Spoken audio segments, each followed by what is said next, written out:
どうもこんばんは、三木永さんです。こないだね、ファミマのシュークリームを食べた動画を載せたんですけども、今回は似たようなのがセブンにあったので買ってきてみました。たっぷりホイップダブルシュー。ファミマのもなんか名前がちょっと似てた気がするんですよね。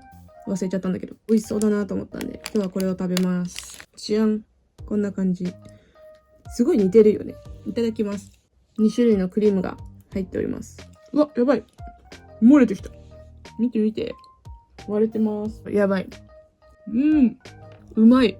ファミマのよりなんか柔らかい気がする。だからすごいね、いろんなところから避けてくる。急いで食べないと。でもクリームいっぱいでめちゃくちゃ美味しい。